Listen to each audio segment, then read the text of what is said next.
Já? Já. Muito bem. Para quem está aqui a primeira vez, nós fazemos dessa maneira, que durante a homilia, para que as crianças não fiquem aí entediadas, as tias fazem com elas umas atividades para que elas possam também um pouquinho entender e guardar aquilo que no domingo o Senhor nos diz. Irmãos, estamos no coração da Quaresma. E aqui talvez haja alguém que está contente porque está indo muito bem, os exercícios quaresmais, as lutas, as batalhas espirituais. Talvez alguém esteja aqui hoje triste porque não conseguiu fazer o que gostaria de fazer, porque rompeu, por exemplo, com as suas determinações da Quaresma. Diversas são as situações, mas essa palavra é para todos nós. E a palavra de Deus nunca é para nos condenar. E mesmo quando a palavra nos entristece, não é aquela mesma tristeza que leva à depressão, que leva ao desânimo, que leva a perder a fé. São Paulo diz que tem uma tristeza que é santa, que leva à salvação. É a tristeza de uma dor no coração, de saber que não consigo amar a Deus tanto quanto Ele merece ser amado, tanto quanto Ele precisa ser amado, para que a minha própria vida tenha sentido, porque Deus não precisa do nosso amor, mas ao homem amar a Deus e fazer a vontade dEle é o sentido da vida. Para isso nós estamos aqui, para descobrirmos a Deus, descobrirmos o seu amor gratuito e respondermos a esse amor com a nossa vida, não com palavras, não com orações e cultos que para isso servem, mas querem levar a isso. Mas o amor a Deus é o modo como nós vivemos, é as atitudes que nós tomamos, é a nossa capacidade de renunciar a nós mesmos para nos doarmos ao próximo. E essa primeira palavra de hoje, o cansado está pegando fogo hoje. Olha lá.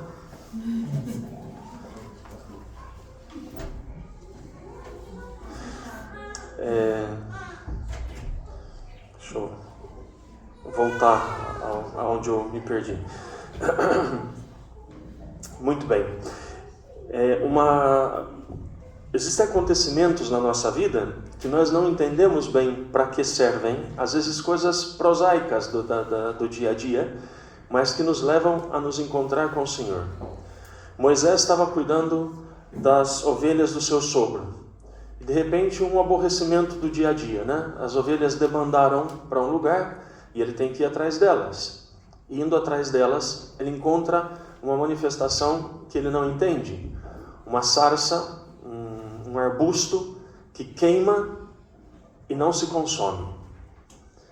Isso é a imagem da igreja.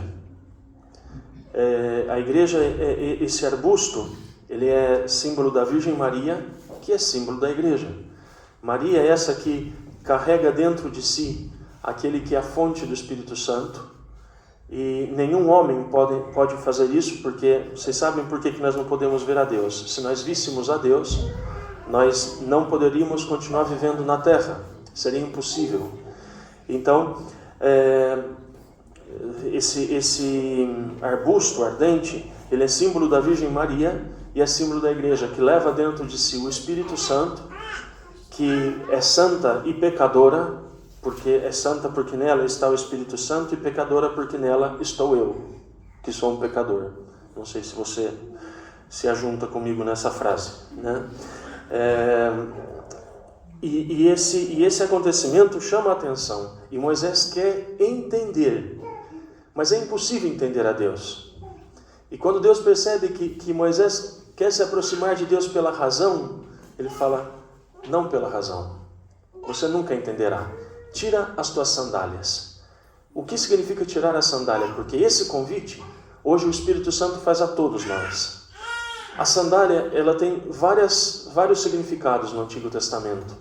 A sandália no Novo Testamento, ela é símbolo de zelo em anunciar o Evangelho. Mas no Antigo Testamento, a sandália, ela era, por exemplo, se alguém queria comprar um campo, ele ia até esse campo, que não pertencia a ele, tirava as sandálias, jogava nesse campo, e ia falar com o dono do campo para comprá-lo. E ninguém tinha, se o dono decidisse a vender o campo, quem tinha direito de comprar o campo era aquele que tinha lançado as sandálias ali. A sandália também, ela era um símbolo de autossuficiência, porque não sei se vocês já estiveram na Terra Santa, ali nesse deserto que hoje fala a palavra, é cheio de pedras pontiagudas. Lá não dá para caminhar descalço em hipótese alguma, né? Então, estar calçado significa ser livre, ser dono de si mesmo, dono do seu caminho, ir aonde você quer, ser autossuficiente, estar protegido, estar seguro. E Deus disse a Moisés: tira as tuas sandálias, porque o lugar que tu estás é santo. Aqui é um chamado a que Moisés se deixe conduzir por algo que ele não entende, que supera a sua razão. E já junto com isso, ele recebe uma missão. Vai e diz aos filhos de Israel que eu quero libertá-los da escravidão do deserto. Então, a primeira palavra que abre a liturgia de hoje é isso. O Senhor nos chama a assumirmos a nossa precariedade, que nós não somos deuses da nossa vida. Ele quer que nós nos deixemos conduzir por Ele. Ele quer que nós aceitemos que Ele é o Senhor da nossa vida, que Ele sabe a melhor maneira de nos levar ao céu. E por isso também algumas ordens que nasceram depois, né? As carmelitas descalças, os carmelitas descalços, várias ordens que faziam voto de pobreza se chamavam de descalços. Por que isso? Né? Porque se trata de uma pobreza que não se trata de ter ou não ter bens, mas de estar descalço diante do Senhor, de assumir diante do Senhor uma posição de servo, não como muitas vezes nós vemos infelizmente dentro da nossa igreja, que os fiéis são os verdadeiros senhores e Deus é a secretária, que tem que resolver todos os problemas, né? É completamente o contrário. O Senhor nos deu a vida, nos amou gratuitamente, entregou seu Filho para a nossa salvação. E nós somos chamados a entregar a nossa vida a Ele. Isso é a maior realização de quem de verdade fez a experiência do amor de Deus. Não existe nada mais belo, mais significativo e mais gratificante do que conseguir amar a Deus. Todo o empenho do inimigo, do demônio na nossa vida é que nós não amemos a Deus. E para você chegar a amar a Deus, o primeiro passo é amar a si mesmo. E não estou dizendo aquele amor mundano, egoísta, que agora a verdadeira religião são os salões de fitness. Não que isso seja ruim, não se trata disso. Mas pessoas que são escravas de si mesmo, da sua aparência, do seu bem-estar, que querem estar no comando da sua vida, né?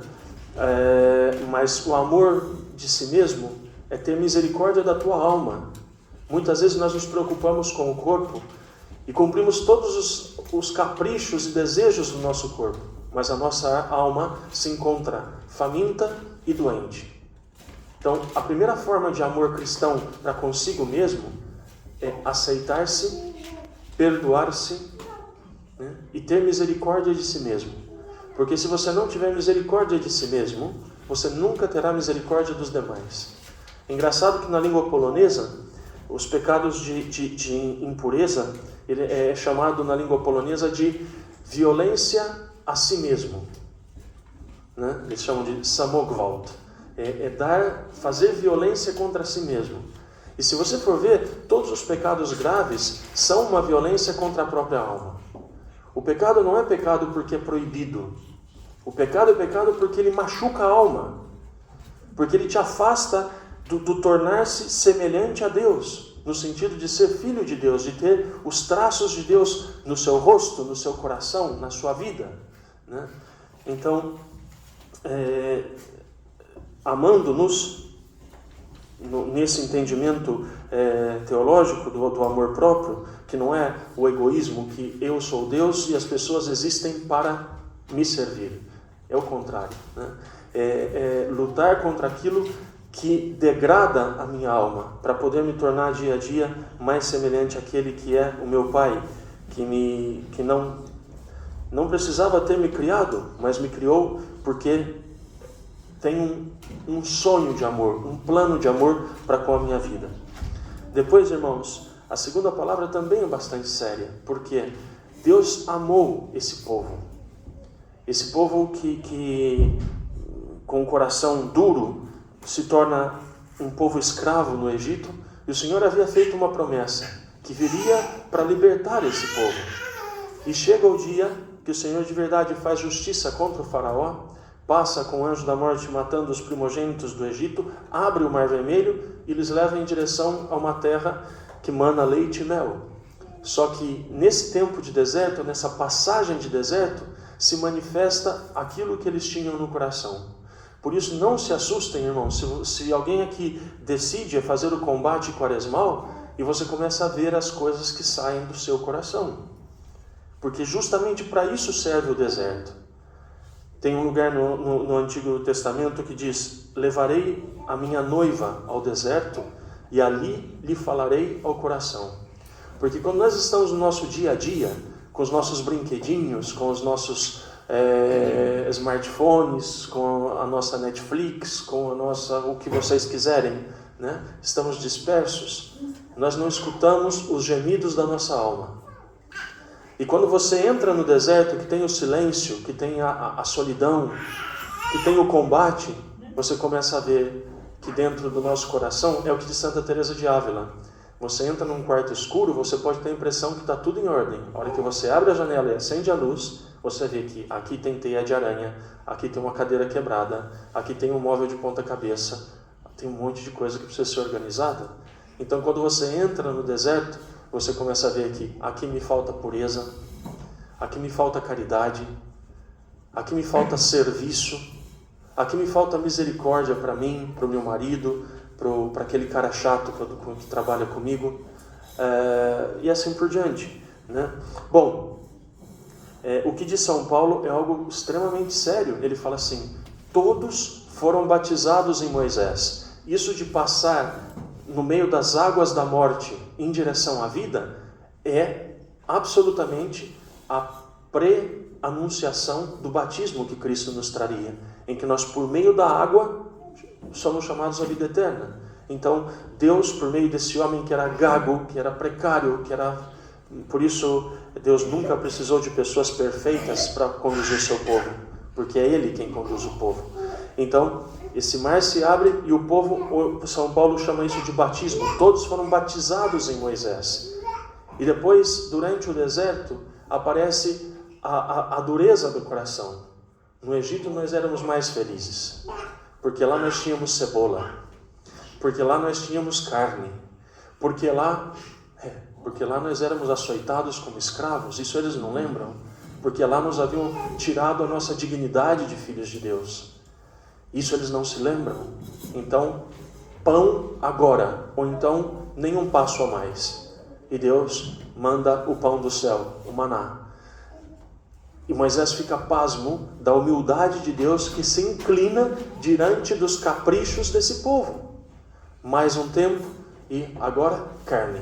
No Egito nós tínhamos carne, ou Deus nos dá carne agora, ou nenhum passo a mais. E Moisés fala: mas como é possível? Nós estamos no meio do deserto, aguentem um pouco, nós estamos indo para o paraíso. Não, carne agora. E essa atitude de que muitas vezes nós queremos que Deus faça a nossa vontade hoje, não esperamos em Deus. Ou Deus resolve o problema do meu casamento hoje, ou não brinco mais. Ou Deus me dá um namorado hoje, ou não aceito mais a minha vida, né? Eu conheci algumas pessoas nesse tempo da minha pastoral com os jovens, antes de ser mandado em missão para a Amazônia, umas moças que colocaram Deus na parede. Ou o Senhor me dá um marido agora, ou eu não ponho mais os meus pés na igreja. E fizeram um ótimo negócio. Casaram com umas aberrações e agora estão aí carregando um fardo terrível, né? Você pode colocar Deus à prova? Claro que sim. Carne agora, não amanhã, nem depois de amanhã. Tem que ser do jeito que eu quero. E Deus, na sua humildade, fala: olha, você não sabe o que você está pedindo, você vai sofrer. Não, chega de conversa fiada, chega de homilias, chega de agora. Bom, Depois, se fosse pouco, água. Mas você sabe que nós estamos no meio do deserto. Não tem água em todo lugar. Nós estamos indo, com certeza o Senhor vai nos dar agora. E aí Moisés peca, porque Moisés perde a paciência e Moisés não acredita mais que Deus seja tão humilde a ponto de se rebaixar tanto diante dos caprichos desse povo. E essa rocha de São Paulo é Cristo. E eles bebem dessa água que é símbolo do Espírito Santo, que é quem nos dá a força de passarmos pelo deserto da nossa vida. E diz a palavra que eles ainda estavam com a carne saindo pelo nariz, vocês imaginam se tinham comido pouco, e aparecem as serpentes ardentes, que começam a dizimar o povo. Por que eu estou falando isso? Porque é importantíssimo isso que diz São Paulo. Todos receberam as graças, todos viram sinais, todos viram milagres, todos viram a delicadeza de Deus, que deu pão, água, carne, mas todos morreram no deserto. Destes que colocaram Deus à prova, nenhum entrou na terra prometida, apenas os filhos deles. Uma peregrinação que demoraria talvez 1 ano e meio, 2 anos, 40 anos. Todos ficaram no deserto. Né? E muitas vezes na nossa vida é isso. Deus é misericordioso, justo, bondoso e sabe das nossas fraquezas. Mas o pecado mortal, ele é sempre um risco. Porque quando o pecado mortal ele é feito com a matéria grave, com a plena consciência e com a livre e espontânea vontade, ele pode te custar a vida e a salvação. É impressionante. E eu vi pessoas que pecaram uma vez, e não tiveram outra chance. Digo, não que não tenham pecado antes, mas que chega um pecado, chega um momento que transborda a medida da misericórdia de Deus. E isso, irmãos, não faz diferença nenhuma se alguém é papa ou faxineira, nada.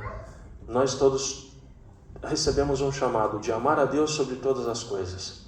E quando você, tendo feito a experiência de Deus na tua vida, falar, tá ok, mas eu prefiro o pecado, isso pode custar muito caro. Então, não é que a palavra de Deus hoje quer nos assustar ou entristecer, mas ela fala da nossa responsabilidade, porque nós não podemos brincar com a nossa salvação. Deus, São Paulo vai dizer que Deus não aceita chacotas, né? Que nós brinquemos com Ele. Deus está em Cristo sangrando pelos nossos pecados, porque Ele nos ama profundamente e Ele vai lutar por nós até as portas do inferno, mas nem 1 centímetro a mais. Então é muito importante nós vermos que não é uma brincadeira. Eu vejo que no Brasil, às vezes, existem uns padres que levam a coisa muito na brincadeira. E não é. Está a nossa salvação, a nossa vida em jogo. Então, uma certa humildade, isso é o temor de Deus. O temor de Deus não é ter medo de Deus. O temor de Deus é saber que eu, se não endireito a minha vida e a minha mentalidade, posso perder tudo. Esse é o temor de Deus. Posso perder a amizade com Deus. Posso perder as graças que Ele tem me dado ao longo de toda a minha vida. E isso é obrigação da igreja anunciar. Isso me faz tremer. A mim que sou padre. Porque recebi muito de Deus até hoje. E eu sou chamado à conversão seriamente, porque eu, Padre Carlos, posso perder tudo se não me converto. Então não faz diferença se alguém é casado, solteiro, padre, leigo, não faz diferença. Tratarmos com seriedade a nossa vida, com tranquilidade, confiando em Deus, claro que sim, mas sabendo que não é a mesma coisa pecar ou não pecar, levar a sério ou não levar a sério. E seguindo adiante então, para não abusar da paciência de vocês, esse evangelho de hoje, e São Paulo vai falar também, né, que desagradaram a Deus por meio da murmuração e porque desejavam as coisas más. Então, a quaresma, ela nos mostra também os maus desejos que existem no nosso coração, mas não para nos humilhar, para que nós entremos em depressão por causa do peso de consciência. Não, ninguém se converte daquilo que não vê. Quando as pessoas às vezes vêm confessar comigo, né, eu muitas vezes pergunto: você vê a graça que te foi dada? Que você consegue chamar o pecado pelo nome? Porque se você não vê o seu pecado, você não pode romper com ele. Mas se Deus te mostra o teu pecado, então você pode, com a ajuda do Espírito Santo, escolher uma outra direção para a tua vida. E esse evangelho, então, irmãos, fantástico, né? Haviam acontecido algumas tragédias que as pessoas ficavam se perguntando: como é possível? Se nós somos um povo escolhido, se Deus nos ama, como é possível que aconteceu tamanha tragédia? Não sei se nós entendemos. O primeiro desastre que falam aqui a Cristo, que alguns galileus que foram oferecer sacrifício a Deus, que geralmente era um sacrifício de reconciliação, Pilatos apanhou eles fazendo esse sacrifício. Pilatos apanhou eles fazendo esse sacrifício, trucidou eles todos e misturou o sangue deles com o sangue dos animais que eles estavam oferecendo. Para os judeus não existia uma desgraça maior, porque eles perdiam dessa maneira a vida presente e a vida eterna. Porque o sangue humano para os judeus é símbolo da eternidade, da ressurreição, de depois da morte você continuar vivendo em Yahvé, né? Então Pilato, o que fez com eles era uma abominação sem igual. E depois havia 18 pessoas indo em peregrinação para Jerusalém, e simplesmente a torre da fonte de Siloé, onde Cristo vai fazer um milagre da cura do cego, né? Essa torre desaba sobre eles e os mata, né? E vou tentar chegar ao que eu quero dizer para vocês. Eu lembro que uma vez tinham 2 ônibus indo em peregrinação para Aparecida do Norte, e houve um acidente e ninguém sobreviveu, né? E vejam bem, o que significa? Quer dizer que se tem acidente é sinal que Deus despreza essas pessoas? Não. Se você está com o coração sincero, buscando a conversão em Deus, ainda que aconteça uma tragédia, tu estás com Ele. Agora, se você está só pro forma, se a minha religião é simplesmente fazer algumas coisas para conquistar o favor de Deus e continuar vivendo como eu acho que deve ser a minha vida, no meu orgulho, na minha prepotência, obrigando os outros a me servirem, né, sendo Deus da própria vida, então pode chegar o momento da tua morte, que nós nunca sabemos como é, e vamos ser sinceros que não existe morte delicada, agradável. Ninguém morre de alegria, tu tá tão feliz e tão bem que morre. Não.